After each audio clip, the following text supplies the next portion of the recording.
Lo que vas a escuchar hoy te va a estremecer hasta lo más profundo de tu ser. Porque esta no es una historia común. No es un cuento para dormir tranquilo. Es la verdad oculta de un hombre que desafió los límites entre la vida y la muerte, entre el cielo y la tierra, y pagó el precio más alto que cualquier ser humano puede pagar.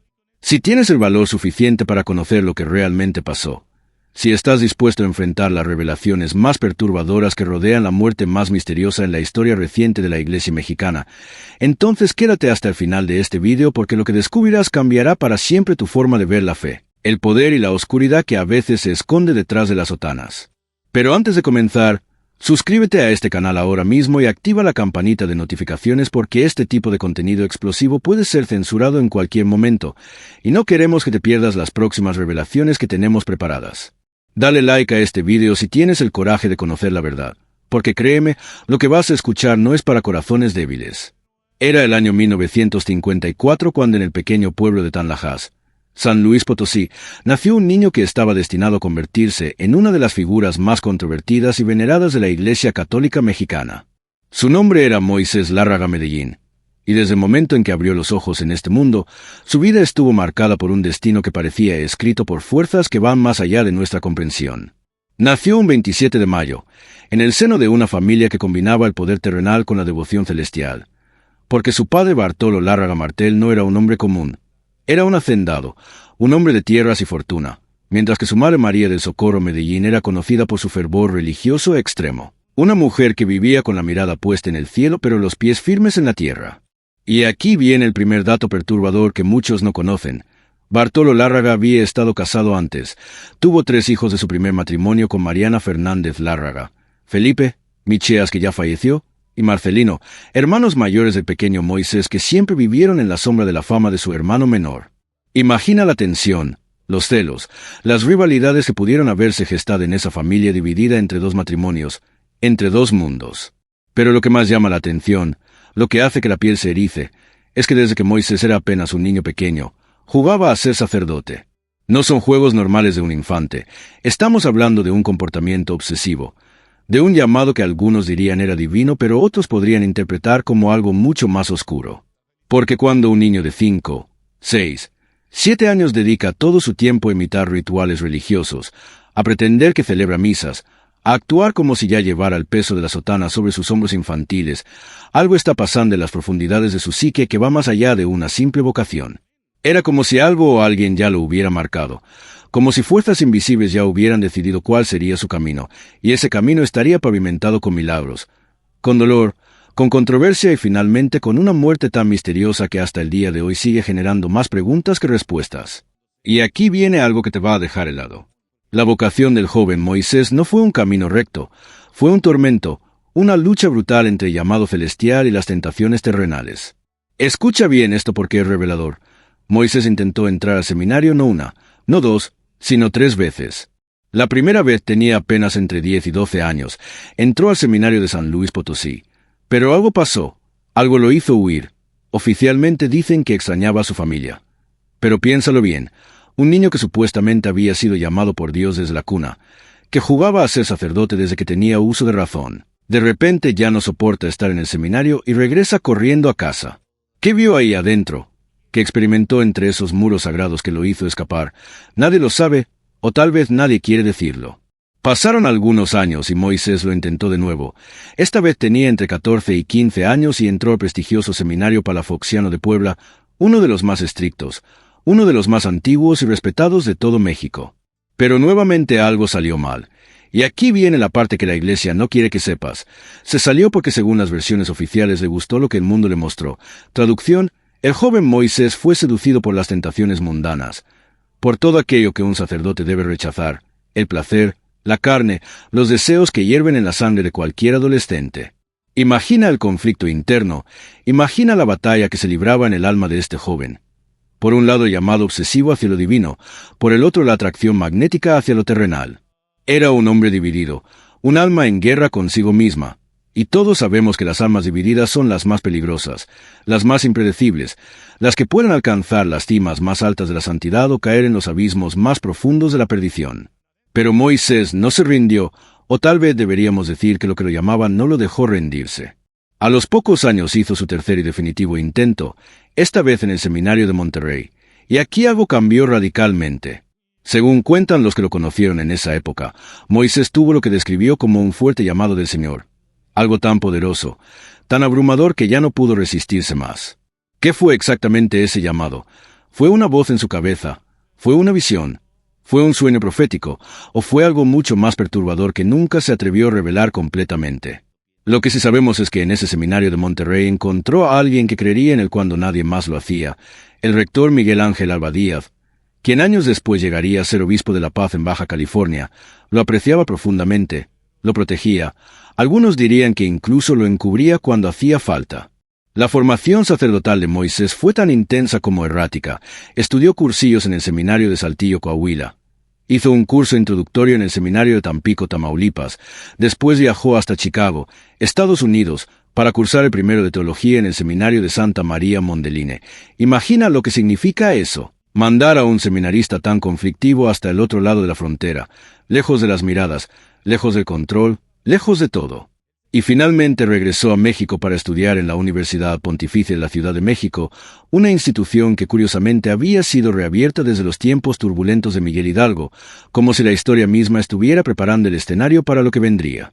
Después de años de estudio, después de tantas idas y venidas, después de tanta lucha interna, finalmente llegó el día. El 31 de mayo de 1986, Moisés Lárraga Medellín fue ordenado sacerdote en su pueblo natal Tanlajas, por el obispo Monseñor Juvencio González Álvarez. Tenía 32 años, había pasado más de 2 décadas luchando contra sí mismo, contra sus demonios internos, contra las tentaciones del mundo, y ahora finalmente llevaba el collar romano, la sotana negra, el poder de consagrar, de perdonar pecados, de ser el intermediario entre Dios y los hombres. Al día siguiente celebró su primera cantamisa, un evento que según los testimonios fue extraordinario. La gente que estuvo presente cuenta que había algo diferente en esa celebración, una energía que no se siente en las misas comunes, como si el recién ordenado sacerdote trajera consigo algo que iba más allá de lo normal.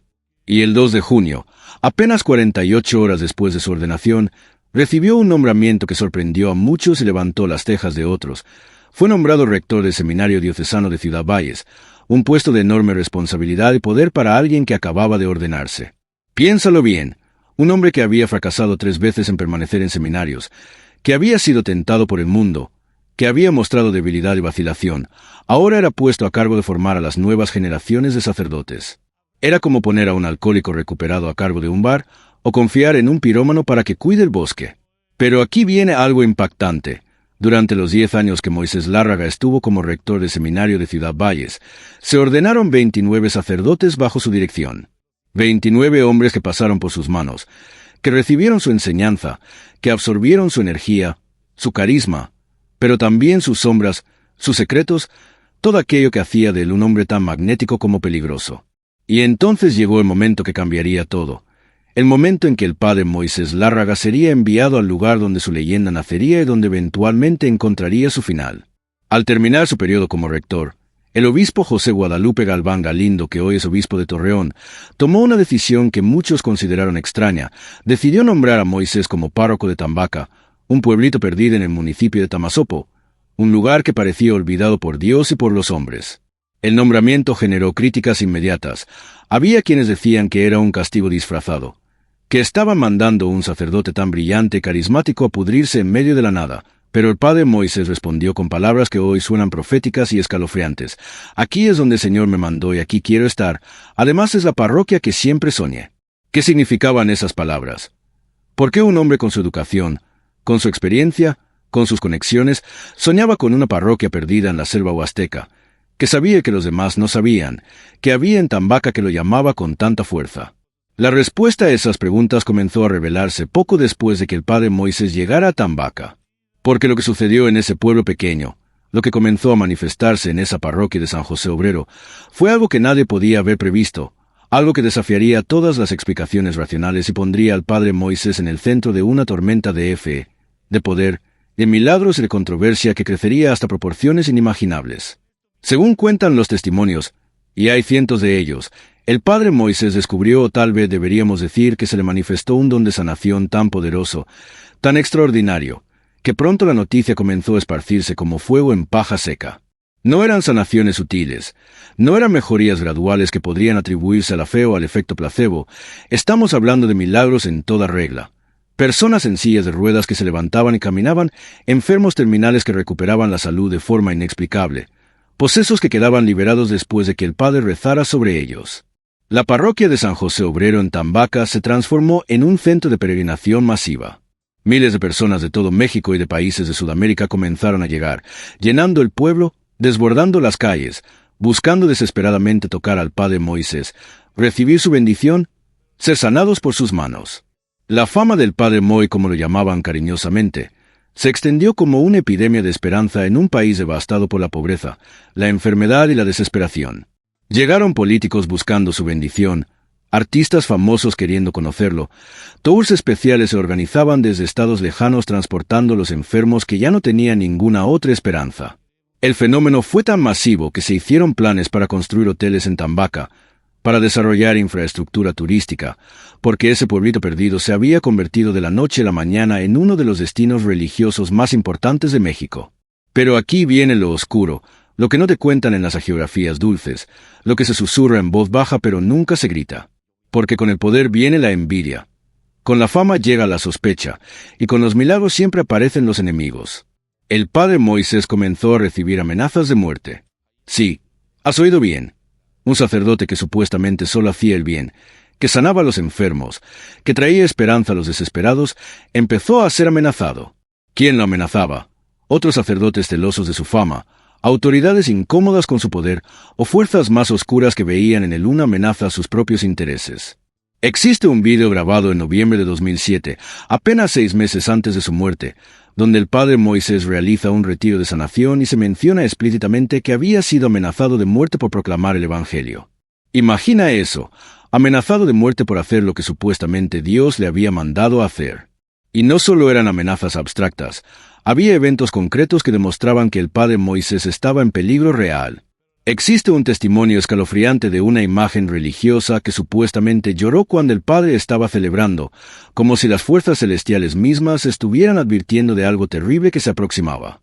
Y aquí surge una pregunta que nadie quiere hacer pero que es inevitable. Si el Padre Moisés realmente tenía un don de Dios, si realmente era un instrumento divino, porque estaba siendo amenazado, porque había fuerzas trabajando activamente para silenciarlo, para detenerlo, para eliminarlo. ¿Acaso su mensaje era demasiado puro para este mundo corrompido? ¿O acaso había algo más? Algo que él sabía, algo que él había descubierto durante sus años como rector de seminario, durante su tiempo en Tambaca, algo tan explosivo, tan peligroso que había personas dispuestas a llegar hasta el asesinato para mantenerlo callado. Pero además de las amenazas externas, el Padre Moisés enfrentaba batallas internas. Según testimonios de personas cercanas, el Padre tenía una personalidad compleja. Era descrito como estricto, directo, pero tremendamente carismático. Era un hombre de extremos. Podía ser extraordinariamente amoroso y compasivo, pero también podía ser duro como el acero cuando se trataba de enfrentar lo que él consideraba el mal. Hay testimonios que hablan de su capacidad para identificar posesiones demoníacas, para confrontar directamente a Satanás durante sus misas de liberación, gritando «Aléjate, Satanás», en el nombre del Señor con una fuerza que hacía temblar los muros de la iglesia. Era un guerrero espiritual, un hombre que no solo creía en la existencia del demonio, sino que lo había enfrentado cara a cara innumerables veces. Y cuando alguien pelea tan directamente contra las fuerzas de la oscuridad, esas fuerzas eventualmente responden. Y aquí entramos en un aspecto de su vida que es sumamente controversial y que muchos prefieren ignorar. El Padre Moisés no solo era sacerdote, también era un empresario. Sí, has escuchado bien. En su vida civil se dedicaba a la producción de caña de azúcar, estaba afiliado a la Unión Local de Cañeros del Ingenio Alianza Popular de Tambaca. Un sacerdote que manejaba dinero, que tenía intereses comerciales, que estaba involucrado en el mundo de los negocios mientras predicaba el desapego terrenal. Esta contradicción generaba críticas feroces. Había quienes lo acusaban de vivir en la hipocresía, de predicar una cosa y vivir otra. Pero sus defensores argumentaban que usaba ese dinero para obras de caridad, para ayudar a los necesitados, para mantener funcionando toda la infraestructura que se había creado alrededor de su ministerio de sanación. Sin embargo, la pregunta permanece. ¿Un sacerdote con tanto poder espiritual necesitaba también tener poder económico? ¿O acaso esa mezcla de dinero y fe era parte del problema? parte de lo que lo puso en el punto de mira de sus enemigos. Mientras tanto, su fama seguía creciendo de forma exponencial. El padre Moisés no se limitaba a Tambaca, viajaba constantemente, llenaba estadios en diferentes ciudades. Sus retiros de sanación atraían a multitudes que lo seguían como si fuera una estrella de rock, pero en lugar de música ofrecía milagros. Grababa discos con cantos religiosos. Su voz se escuchaba en las radios católicas de todo el país. Llegó incluso a visitar al Papa Juan Pablo II en 3 ocasiones, y según cuentan algunos testimonios, logró sorprender al Santo Padre con sus dones, con su carisma, con esa energía inexplicable que emanaba de él. Era un fenómeno imparable, una fuerza de la naturaleza que parecía estar más allá del control de las estructuras normales de la Iglesia. Y eso, precisamente eso, era lo que lo hacía tan peligroso para quienes querían mantener el status quo. Y entonces llegó el año 2008, el año en que todo se derrumbaría de la forma más inesperada y sospechosa posible. El padre Moisés había sido recientemente designado párroco de San José Obrero, un nuevo nombramiento que algunos interpretaban como un ascenso y otros como un intento de las autoridades eclesiásticas de mantenerlo controlado. Pero comenzó a resentir problemas en la garganta, un malestar que fue empeorando hasta el punto en que su voz, esa voz poderosa que había predicado a miles, que había gritado oraciones de liberación, que había cantado himnos de alabanza, comenzó a fallar. Los médicos diagnosticaron un problema en las cuerdas vocales, algo que según dijeron requería cirugía inmediata. Y aquí es donde la historia toma un giro macabro que hasta el día de hoy genera escalofríos a quienes la conocen en detalle. El padre Moisés fue programado para ser operado en un hospital de la Ciudad de México. ¿Por qué la capital del país? ¿Por qué no en algún hospital más cercano en San Luis Potosí? Esa pregunta nunca fue respondida satisfactoriamente. El 16 de mayo de 2008, el padre Moisés ingresó al quirófano para lo que supuestamente sería una operación de rutina en las cuerdas vocales. Era una cirugía que, según los expertos, no presentaba mayor riesgo, algo relativamente simple para los estándares médicos modernos. Pero algo salió terriblemente mal. Alrededor de las 11:30 de la mañana, mientras estaba siendo operado, el padre Moisés sufrió un paro cardíaco. Los médicos intentaron reanimarlo, aplicaron todos los protocolos de emergencia, pero fue inútil. A los 57 años de edad, en la mitad de su vida, en el pico de su poder y su fama, el padre Moisés Lárraga Medellín murió sobre la mesa de operaciones. La noticia cayó como una bomba en todo México.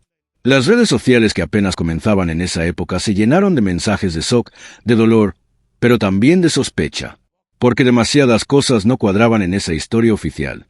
¿Cómo es posible que un hombre de 57 años, relativamente joven, sin historial de problemas cardíacos graves, sufra un infarto fulminante justo durante una operación menor? Los que conocían al padre Moisés decían que era un hombre fuerte, vital, lleno de energía, alguien que podía predicar durante horas sin fatigarse, que viajaba constantemente, que mantenía un ritmo de vida agotador pero que su cuerpo parecía capaz de soportar. Y de repente, su corazón simplemente se detuvo, así sin más. Pero aquí viene lo más perturbador de todo.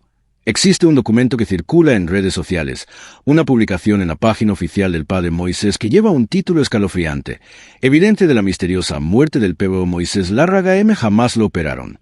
Lee eso de nuevo, jamás lo operaron. Según esta versión que muchos seguidores del padre creen fervientemente, la operación nunca se llevó a cabo. El padre Moisés murió antes de que siquiera lo intervinieran quirúrgicamente. Si esto es cierto, y hay muchos testimonios que lo respaldan, entonces toda la historia oficial es una mentira. Todo lo que nos contaron sobre el paro cardíaco durante la operación es una fabricación. La pregunta entonces se vuelve aterradora. ¿Qué le pasó realmente al padre Moisés en ese hospital, quien estuvo con él en sus últimos momentos? ¿Qué fue lo que realmente causó su muerte? Las teorías comenzaron a proliferar inmediatamente. Algunos hablaban de envenenamiento, otros de un ataque inducido. Los más extremos hablaban directamente de asesinato premeditado. Y no eran solo paranoicos los que sostenían estas teorías. Había personas respetables, fieles de toda la vida, que conocían al padre y sabían de las amenazas que había recibido, quienes decían abiertamente que el padre Moisés había sido silenciado porque su mensaje, su poder, su influencia se había vuelto demasiado peligrosa para ciertos intereses. Piénsalo, un sacerdote con el poder de mover masas, con la capacidad de generar fervor religioso en niveles que no se habían visto en décadas, con acceso a las confesiones y secretos de políticos y personas poderosas, con una valentía para denunciar lo que consideraba injusto. Ese tipo de hombre representa un riesgo para aquellos que prefieren operar en las sombras. El 17 de mayo, apenas un día después de su muerte, la noticia se publicó en el periódico local El Mañana de Valles con un titular que hasta hoy genera controversia.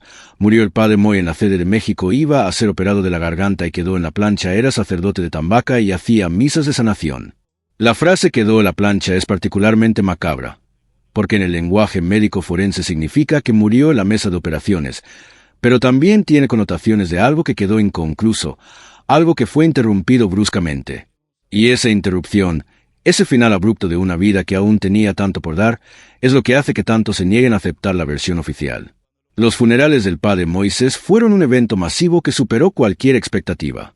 Miles de personas llegaron a Tambaca desde todos los rincones de México y de otros países. El pueblo pequeño se desbordó completamente. Las calles se llenaron de gente llorando, rezando, cantando los himnos que el padre había popularizado. Había un ambiente de dolor profundo, pero también de algo más, un sentimiento de injusticia, de que algo terrible había sucedido, de que el padre no debería haber muerto en ese momento, de esa forma. Los testimonios de quienes asistieron hablan de una atmósfera eléctrica, como si la presencia espiritual del padre Moisés aún estuviera allí, flotando sobre la multitud, negándose a partir completamente. Hubo personas que reportaron experiencias paranormales, sensaciones de ser tocadas por manos invisibles, aromas inexplicables a flores en medio de la multitud, voces que susurraban palabras de consuelo que nadie pronunciaba. Y aquí viene algo que pocas personas saben, pero que es absolutamente crucial para entender el fenómeno del padre Moisés. En el año 1996, apenas 10 años después de su ordenación, el padre Moisés fue citado a declarar en relación con el homicidio de un contador llamado Antonio Gaitán Guerrero. Este caso había conmocionado a Ciudad Valles, un asesinato brutal donde la víctima fue muerta a puñaladas en su propia casa del exclusivo fraccionamiento Lomas del Yuejat. El padre Moisés llegó a declarar amparado, alegando inocencia, pero el solo hecho de que estuviera involucrada en la investigación de un homicidio es algo que la geografía oficial prefiere ocultar. ¿Qué relación tenía el padre con la víctima? Porque las autoridades consideraron necesario interrogarlo, que sabía sobre ese crimen que nunca se resolvió completamente. Al paso de los meses el caso arrojó más dudas que certezas, según reportó el periódico Guaratín, y el nombre del padre Moisés quedó flotando en esa zona gris de sospecha que nunca se aclaró de todo. Este dato explosivo nos muestra una faceta del padre Moisés que muchos prefieren ignorar. No era un santo de estampita, era un hombre complejo, involucrado en situaciones turbias, moviéndose en círculos donde el poder, el dinero y la muerte se entrecruzaban de formas peligrosas. Y esto nos lleva a una pregunta fundamental. ¿El padre Moisés era realmente un santo perseguido por el mal, o era un hombre que jugaba con fuego y eventualmente se quemó? ¿Acaso su muerte fue el castigo divino por haberse involucrado en cosas que un sacerdote no debería tocar, o fue el precio que pagó por saber demasiado, por tener acceso a secretos que otros querían mantener enterrados? Después de su muerte, algo extraordinario comenzó a suceder. En lugar de que su memoria se desvaneciera con el tiempo como suele pasar con la mayoría de las personas, la devoción hacia el padre Moisés comenzó a crecer de forma exponencial. Su tumba en Tambaca se convirtió en un lugar de peregrinación constante. Miles de personas la visitan cada año llevando flores, velas, fotografías de seres queridos enfermos. Los testimonios de favores recibidos a través de su intercesión comenzaron a multiplicarse. Hay personas que juran haber sido sanadas después de rezarle al padre Moisés. Familias que aseguran que sus oraciones fueron escuchadas cuando invocaron su nombre. Casos de enfermedades terminales que remitieron inexplicablemente después de que los familiares visitaran su tumba. La Iglesia Católica no ha investigado oficialmente estos supuestos milagros, no hay un proceso de canonización abierto. Pero para el pueblo el padre Moisés ya es un santo, conocen el reconocimiento oficial del Vaticano. Y esto nos lleva a ese concepto misterioso que mencionamos al principio, el olor de santidad. En la tradición católica, se dice que ciertos santos después de su muerte emanan un perfume sobrenatural, un aroma a flores, a incienso, a algo celestial que no puede explicarse por medios naturales. En algunos casos, los cuerpos de estos santos permanecen incorruptos, desafiando las leyes naturales de la descomposición. No hay evidencia de que el cuerpo del padre Moisés permanezca incorrupto, pero sí hay cientos de testimonios de personas que al visitar su tumba han experimentado aromas inexplicables, sensaciones de paz profunda, encuentros que describen como sobrenaturales. Este fenómeno del olor de santidad no es literal en el caso del padre Moisés, pero se manifiesta en la forma en que su memoria permanece viva, en cómo su nombre se pronuncia con reverencia, en cómo su legado continúa creciendo más de 15 años después de su muerte misteriosa. Pero hay algo todavía más perturbador que debemos revelar. algo que muy pocos conocen y que arroja una luz siniestra sobre toda esta historia. Resulta que el padre Moisés tenía enemigos poderosos no solo fuera de la iglesia, sino dentro de ella. Según testimonios de personas cercanas, había sacerdotes y autoridades eclesiásticas que veían con desconfianza su ministerio de sanación, que consideraban que estaba generando un culto a la personalidad peligroso, que su fama estaba eclipsando la institución misma. La Iglesia Católica siempre ha tenido una relación complicada con los carismáticos, con aquellos que operan milagros y atraen multitudes, porque representan un poder que no puede ser completamente controlado por las jerarquías establecidas. Y el padre Moisés era precisamente eso, incontrolable, un fenómeno que había crecido más allá de lo que sus superiores podían manejar. Existe un testimonio particularmente escalofriante de alguien que estuvo cerca del padre en sus últimos meses de vida. Esta persona, que prefiere permanecer en el anonimato por razones obvias, cuenta que el padre Moisés había mencionado en varias ocasiones que sentía que su tiempo se estaba acabando, que tenía la sensación de que pronto sería llamado. Algunos interpretaron estas palabras como presagios místicos, como si el padre tuviera conocimiento sobrenatural de su muerte inminente. Pero otros, los más suspicaces, se preguntan si acaso el padre había recibido advertencias más concretas, si tal vez sabía que había personas planeando eliminarlo y había decidido aceptar su destino como un mártir moderno. La noche antes de viajar a la Ciudad de México para su supuesta operación, el padre Moisés celebró una misa que muchos de los asistentes recuerdan como particularmente emotiva e intensa. Según cuentan, habló de la muerte con una serenidad inquietante, como si ya supiera que no regresaría vivo de ese viaje. Y aquí viene un detalle que te va a dejar helado.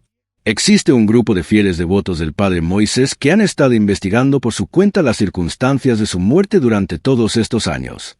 Han recopilado testimonios, han hablado con personas que trabajaban en el hospital, han intentado acceder a los registros médicos oficiales que extrañamente están incompletos o directamente han desaparecido.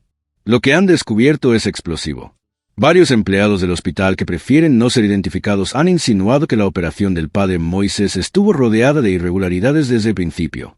Hay quien habla de que no era el equipo médico habitual quien lo atendió, de que hubo personas desconocidas en el quirófano que no tenían razón de estar ahí, de que los registros de anestesia muestran inconsistencias que no pueden explicarse.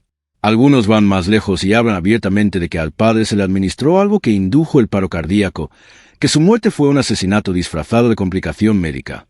Ahora, antes de continuar revelando más detalles perturbadores de esta historia, necesito que hagas algo.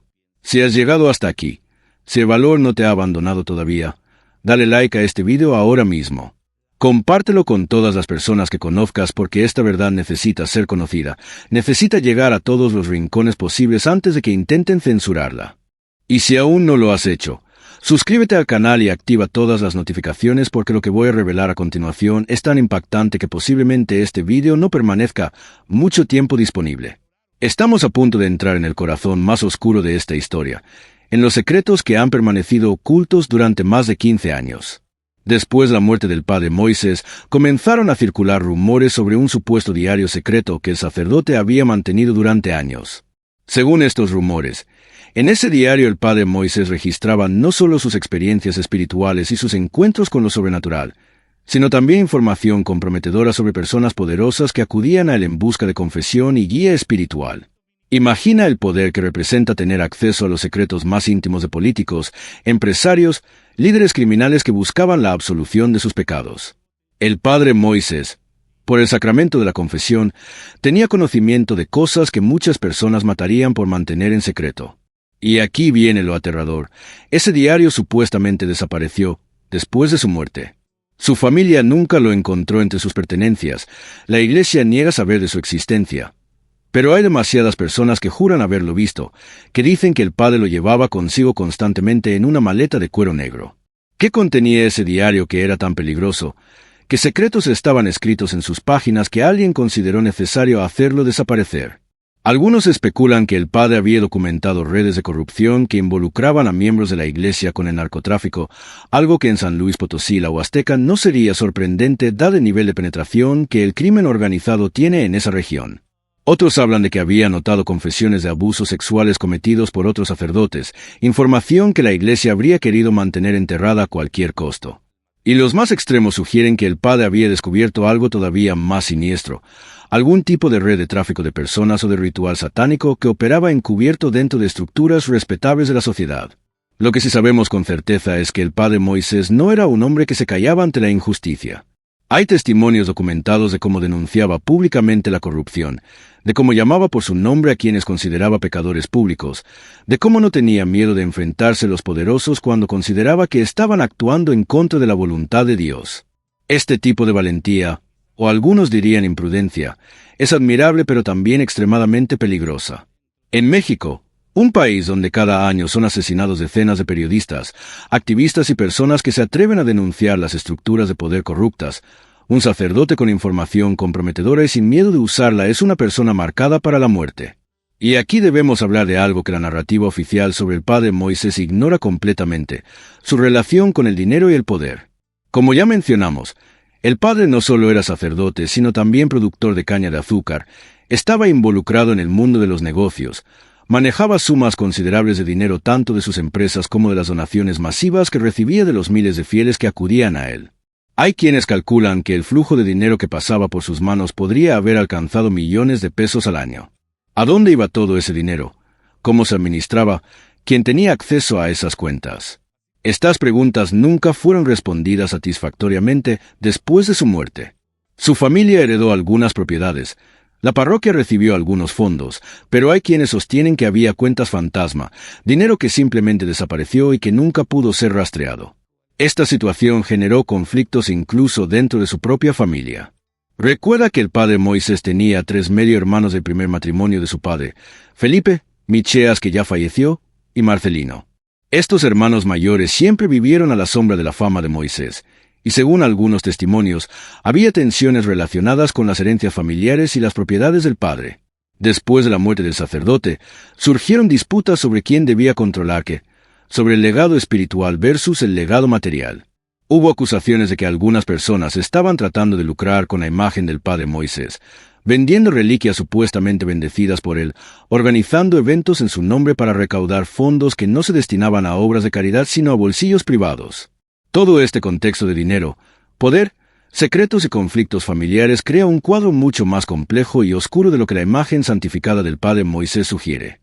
No estamos hablando de un simple sacerdote humilde que hacía milagros en un pueblito perdido. Estamos hablando de un hombre que se movía en las más altas esferas de poder religioso, económico y hasta político, que tenía acceso a información explosiva, que manejaba recursos financieros considerables y que había hecho enemigos poderosos en el camino. Cuando juntas todos estos elementos, cuando analizas el contexto completo, la muerte repentina y sospechosa del padre Moisés en un hospital de la Ciudad de México, lejos de su tierra, sin testigos cercanos de confianza, comienza a verse menos como un accidente médico y más como un asesinato perfectamente planificado. Pero hay más, mucho más que necesitas saber.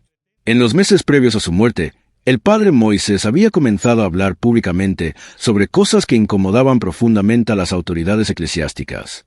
En sus homilías, que eran grabadas y distribuidas en discos que se vendían por miles, comenzó a hacer referencias veladas a la corrupción dentro de la propia iglesia. Hablaba de sacerdotes que vivían en pecado, de obispos más preocupados por el poder que por las almas, de estructuras que se habían alejado del mensaje original de Cristo.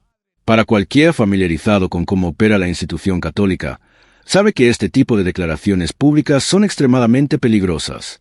La Iglesia puede tolerar muchas cosas, pero lo que no tolera es que sus miembros la critiquen públicamente, que expongan sus trapos sucios ante los fieles. Hay una historia larga y oscura de sacerdotes disidentes, de religiosos que se atrevieron a denunciar la corrupción interna, que terminaron silenciados de una forma u otra. El caso más famoso en México es el del padre Marcial Maciel, fundador de los Legionarios de Cristo, quien durante décadas abusó sexualmente de cientos de menores mientras era protegido por las más altas jerarquías del Vaticano porque era un recaudador de fondos extremadamente efectivo. Solo después de su muerte la verdad salió completamente a la luz. ¿Cuántos otros casos similares existen que nunca conoceremos porque las víctimas fueron silenciadas, porque los perpetradores fueron protegidos, porque la institución decidió que su reputación era más importante que la justicia? El padre Moisés conocía estas realidades, se movía en esos círculos, escuchaba las confesiones de otros sacerdotes, sabía quién estaba limpio y quién tenía las manos manchadas de pecado. Y si decidió que ya era tiempo de hablar, Si determinó que su obligación moral era exponer la podredumbre aunque eso significara su propia destrucción, entonces su muerte no es un misterio. Es el precio que pagó por su valentía o su imprudencia, dependiendo de cómo lo quieras ver. Existe un testimonio particularmente estremecedor de una persona que estuvo presente en una de las últimas reuniones privadas que el padre Moisés tuvo con un grupo reducido de sus seguidores más cercanos. Según este testimonio, el padre les dijo algo que sonó profético en ese momento, pero que después de su muerte adquirió un significado siniestro. Les dijo que si algo le pasaba, si él moría de forma inesperada, no creyeran la versión oficial, que buscaran la verdad, que no dejaran que su muerte fuera en vano. También les habló de que había dejado información en un lugar seguro, información que debía salir a la luz si él ya no estaba para revelarla. Les dio instrucciones sobre dónde buscar, sobre con quién contactar, sobre cómo proceder. Pero aquí viene lo terrorífico. Cuando estas personas intentaron seguir esas instrucciones después de la muerte del padre, descubrieron que todo había sido limpiado, que las personas de contacto habían desaparecido o se negaban a hablar, que los lugares donde supuestamente estaba escondida la información habían sido vaciados. Alguna organización con recursos y poder, se había movido rápidamente para borrar cualquier rastro de lo que el padre Moisés había querido preservar. Y esto nos lleva a una pregunta aterradora. ¿Quién tiene ese nivel de poder? ¿Quién tiene la capacidad de hacer desaparecer evidencia, silenciar testigos, manipular registros médicos, controlar la narrativa oficial? No estamos hablando de criminales comunes. Estamos hablando de una organización con recursos masivos, con influencia en todas las esferas de la sociedad, con la capacidad de operar tanto en la luz como en las sombras. Podría ser el crimen organizado, que en esa región de México tiene un poder casi absoluto y que no dudaría en eliminar a un sacerdote que supiera demasiado o que interfiriera con sus operaciones. Podría ser la propia Iglesia Católica, que a lo largo de su historia de 2000 años ha demostrado una y otra vez su capacidad para eliminar amenazas a su poder institucional. O podría ser algo todavía más siniestro, una combinación de ambos, una red de complicidad entre el poder religioso, el poder político y el poder criminal que opera en las sombras de la sociedad mexicana. Lo que hace que la historia del padre Moisés sea tan fascinante y tan aterradora al mismo tiempo es que no es simplemente la historia de un sacerdote que murió, es la historia de un hombre que desafió las estructuras de poder más antiguas y más peligrosas que existen, y que pagó el precio máximo por esa osadía. Su vida nos muestra la contradicción fundamental que existe en el corazón de la institución religiosa. Por un lado el llamado a la santidad, a la entrega, al servicio desinteresado, por el otro la realidad del poder, del dinero, de los intereses que se disfrazan de piedad. El padre Moisés intentó navegar entre estos dos mundos, intentó ser santo en medio de un sistema corrupto, y esa combinación resultó ser letal. Pero la historia no termina con su muerte, de hecho en muchos sentidos apenas comienza ahí. Porque lo que ha sucedido en los años posteriores es casi tan extraordinario como su vida misma. La devoción hacia el padre Moisés no solo no ha disminuido, sino que ha explotado. Su tumba recibe miles de visitantes cada mes. Se ha reportado cientos de supuestos milagros atribuidos a su intercesión. Su imagen aparece en altares caseros por todo México y varios países de Latinoamérica. Se han formado grupos de oración dedicados específicamente a pedir su intercesión. Se celebran misas en su honor. Jóvenes que ni siquiera habían nacido cuando murió sienten una devoción profunda hacia su figura. Este fenómeno de veneración póstuma que crece en lugar de disminuir es extremadamente raro y es precisamente lo que la Iglesia llama olor de santidad. Pero aquí viene algo controversial que debemos discutir. Este tipo de devoción popular espontánea, que no está controlada por las autoridades eclesiásticas, que no ha sido oficialmente aprobada, es vista con sospecha por el Vaticano. La Iglesia Católica es extremadamente celosa de su control sobre quién puede y quién no puede ser venerado como santo. El proceso de canonización existe precisamente para mantener ese control, para asegurarse de que solo aquellos que la institución aprueba reciban ese honor. Cuando el pueblo comienza a venerar a alguien de forma espontánea, cuando surge un culto que no puede ser controlado, la respuesta institucional históricamente ha sido de supresión. Han existido casos en la historia de la Iglesia donde santos populares, venerados por millones de fieles, fueron después desautorizados oficialmente, sus imágenes retiradas de las iglesias, su culto prohibido. ¿Le pasará esto al padre Moisés? ¿Intentará la Iglesia suprimir su veneración en lugar de promover un proceso de canonización? Hay señales preocupantes de que esto podría estar sucediendo. Algunos obispos han comenzado a advertir contra lo que llaman devociones no autorizadas. Hay parroquias donde se ha prohibido exhibir imágenes del padre Moisés. Existe una campaña silenciosa pero efectiva para desalentar el culto popular que se ha desarrollado alrededor de su figura. ¿Por qué esta resistencia? ¿Qué es lo que la Iglesia teme tanto de que el padre Moisés sea reconocido oficialmente como santo? ¿Acaso es porque su canonización obligaría a la institución a examinar más de cerca las circunstancias de su muerte, lo cual podría abrir una caja de Pandora llena de secretos que prefieren mantener enterrados? O tal vez es porque reconocer oficialmente al padre Moisés significaría validar un modelo de sacerdocio carismático, independiente, que no se ajusta perfectamente a las estructuras de control institucional. Lo que es innegable es que el padre Moisés Lárraga Medellín se ha convertido en un símbolo. Para sus devotos, representa la posibilidad de la santidad auténtica en un mundo corrupto, la prueba de que Dios todavía trabaja milagros en medio de la oscuridad. Para sus críticos, representa los peligros del mesianismo, del culto a personalidad, de la mezcla peligrosa entre fe y fanatismo. Para los que sospechan de las circunstancias de su muerte, representa un mártir moderno, un hombre que fue asesinado por atreverse a desafiar a los poderosos. Y para aquellos que conocen los aspectos más oscuros de su vida, sus conexiones turbias, sus negocios cuestionables, su posible involucramiento en asuntos criminales, representa un fraude, un hipócrita que engañó a miles con una máscara de santidad mientras operaba en las sombras. La verdad, como siempre, probablemente está en algún lugar entre todos estos extremos. El padre Moisés era un ser humano complejo, no era un santo de estampita ni un villano de telenovela. Era un hombre con dones extraordinarios y defectos profundos, con momentos de gracia auténtica y periodos de compromiso moral. Era capaz de sanar a los enfermos y al mismo tiempo involucrarse en negocios turbios. Podía predicar con poder sobre el amor de Dios y al mismo tiempo tener enemigos que lo querían muerto. Esta complejidad es precisamente lo que hace su historia tan fascinante y tan relevante para entender no solo quién era él, sino cómo funcionan las estructuras de poder religioso en nuestras sociedades. Y aquí llegamos al clímax de esta historia, al momento donde todas las piezas se juntan de una forma que es imposible de ignorar. El padre Moisés Lárraga no fue simplemente un sacerdote que hizo algunos milagros y tuvo mala suerte en una operación.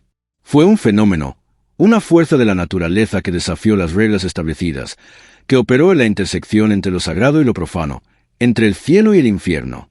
Su vida fue una batalla constante entre la luz y la oscuridad, entre su deseo auténtico de servir a Dios y las tentaciones del poder, del dinero, del reconocimiento.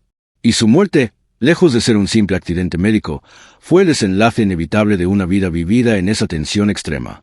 Si realmente fue asesinado, como tantos creen, entonces su muerte se convierte en un testimonio del peligro que representa hablar la verdad en un mundo construido sobre mentiras. Si realmente fue un accidente, entonces su muerte se convierte en una tragedia que nos recuerda la fragilidad de la existencia humana incluso para aquellos que parecen tener dones sobrenaturales. Y si fue algo intermedio, si fue el resultado de sus propias decisiones cuestionables que lo pusieron en una posición vulnerable, entonces su muerte se convierte en una advertencia sobre los peligros de jugar con fuego mientras se pretende servir a Dios. Lo que es innegable es que 15 años después de su muerte, el nombre del padre Moisés Lárraga sigue siendo pronunciado con reverencia, con amor, con devoción por miles de personas. Su tumba sigue siendo visitada, sus oraciones siguen siendo rezadas, sus supuestos milagros siguen siendo reportados. Este fenómeno de memoria que no solo persiste, sino que crece es lo que la tradición católica ha llamado siempre olor de santidad, esa fragancia invisible que rodea a aquellos que, a pesar de todas sus imperfecciones humanas, lograron tocar algo eterno, algo que trasciende la muerte y continúa vivo en el corazón de quienes lo recuerdan. Pero yo le pregunto a ti, que has tenido el valor de escuchar esta historia hasta el final, ¿qué crees tú que sucedió realmente? ¿Fue el padre Moisés un santo perseguido por el mal, o fue un manipulador que supo explotar la fe de las masas? ¿Fue asesinado por revelar secretos demasiado peligrosos, o simplemente tuvo mala suerte en una operación médica? ¿Fue un instrumento genuino de Dios, o fue un fraude que construyó un imperio sobre la desesperación de los necesitados? La verdad, como hemos visto, es infinitamente más compleja que cualquier respuesta simple. Y ahora que has llegado hasta aquí, que conoces los secretos, las contradicciones, las sombras que rodean la vida y muerte del padre Moisés Lárraga, es tu responsabilidad compartir esta información. Comparte este video con todas las personas que conozcas, porque esta verdad necesita ser conocida. Deja un comentario abajo contándome qué piensas. Si conociste al padre Moisés, si has escuchado testimonios sobre él, si crees que fue asesinado, si piensas que su muerte fue natural. Y si aún no lo has hecho, suscríbete a este canal ahora mismo y activa todas las notificaciones porque continuaremos investigando y revelando las historias más oscuras y más fascinantes que las instituciones de poder quieren mantener ocultas. La historia del padre Moisés Lárraga es la historia de todos nosotros. Es la historia de la lucha eterna entre la luz y la oscuridad, entre el poder y la justicia, entre la fe auténtica y la manipulación institucional. Es una historia que nos recuerda que la santidad y el pecado a menudo coexisten en la misma persona, que los héroes también tienen sombras y que los villanos también tienen momentos de gracia. Es una historia que nos desafía a mirar más allá de las narrativas oficiales, a cuestionar las versiones aprobadas, a buscar la verdad incluso cuando esa verdad sea incómoda, perturbadora, peligrosa.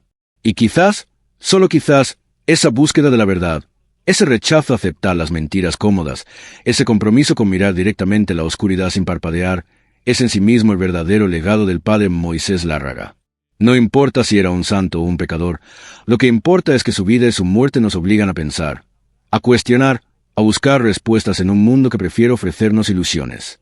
Y ese, amigos míos, es el verdadero olor de santidad, no un perfume dulce que emana de un cuerpo incorrupto, sino el aroma intenso y a veces amargo de la verdad que se niega a permanecer enterrada, que insiste en salir a la luz sin importar cuántos años pasen, sin importar cuántos poderosos intenten suprimirla. El padre Moisés Lárraga murió hace más de 15 años en circunstancias que nunca serán completamente aclaradas, pero su historia sigue viva, sigue generando controversia, sigue desafiando nuestras certezas cómodas. Y mientras esa historia continúe siendo contada, mientras sigamos cuestionando, investigando, buscando la verdad, su espíritu, sea santo o pecador, seguirá vivo entre nosotros.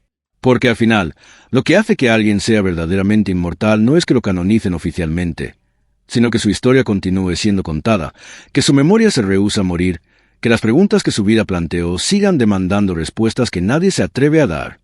Esta ha sido la historia prohibida, la verdad oculta, los secretos oscuros del padre Moisés Lárraga. Ahora tú decides qué hacer con esta información, si la compartes o la dejas morir en el silencio, si investigas más o te conformas con lo que te han contado, si tienes el valor de buscar tu propia verdad o prefieres aceptar las mentiras reconfortantes. La elección, como siempre, es tuya. Nos vemos en el próximo vídeo con más revelaciones que te dejarán sin aliento. Y recuerda, la verdad siempre encuentra su camino hacia la luz, sin importar cuán profundo la hayan enterrado.